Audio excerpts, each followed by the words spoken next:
নমস্কার, আপনাদের সবাইকে জানাই শেফালি রান্নাঘরে স্বাগত।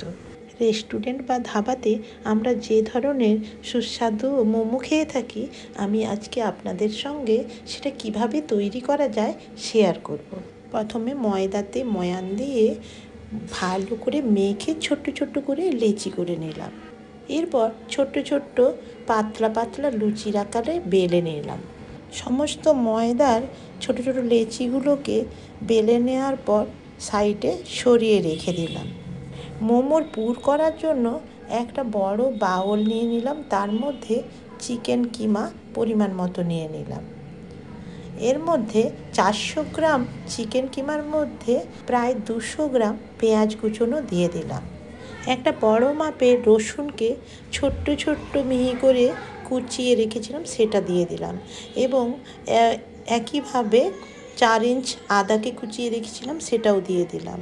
গোটা আষ্টে কাঁচা লঙ্কাকেও ছোট্ট ছোট্ট কুচো করে দিয়ে দিলাম। এক মুঠো ধনেপাতা কুচি ওর মধ্যে দিয়ে দিলাম। তার উপর দিয়ে দিলাম স্বাদ মতো লবণ। তার উপর দিয়ে দিলাম হাফ চামচ গোলমরিচ গুঁড়ো। এর সঙ্গে 2 চামচ সাদা তেল যোগ করে দিলাম। 1 চামচ আদা রসুন পেস্টও দিয়ে দিলাম এবং হালকা টক স্বাদের জন্য 1 চামচ ভিনেগার দিয়ে দিলাম। এর মধ্যে দিয়ে দিলাম 2 চামচ সয়া সস। এবার সমস্ত উপকরণগুলোকে হাত দিয়ে ভালো করে চিকেনের সঙ্গে মিশিয়ে নিলাম। স্যুপ তৈরি করার জন্য একটা কড়াইয়ে কিছুটা পরিমাণ মাংস নিয়ে নিলাম। আসলে ওই কিমা তৈরির পর যে হাড়যুক্ত মাংসগুলো ছিল সেইগুলো নিয়ে নিয়েছি। এছাড়া একটু আদা কুচানো, পেঁয়াজ কুচানো, কুচি করা রসুন ও ধনেপাতা ডাঁটিগুলো দিয়ে দিলাম। তার উপর 1 গ্লাস মতো জল দিয়ে দিলাম। তাতে আন্দাজ মতো লবণ, একটু সয়া সস দিয়ে রেডি করে নিলাম। এবার মোমো তৈরির জন্য একটা বেলা লুচির মতো নিয়ে নিলাম এবং তার মাঝখানে ঠিক কিমা মশলা মাখিয়ে যে রেখেছিলাম সেটা 1 চামচ দিয়ে দিলাম।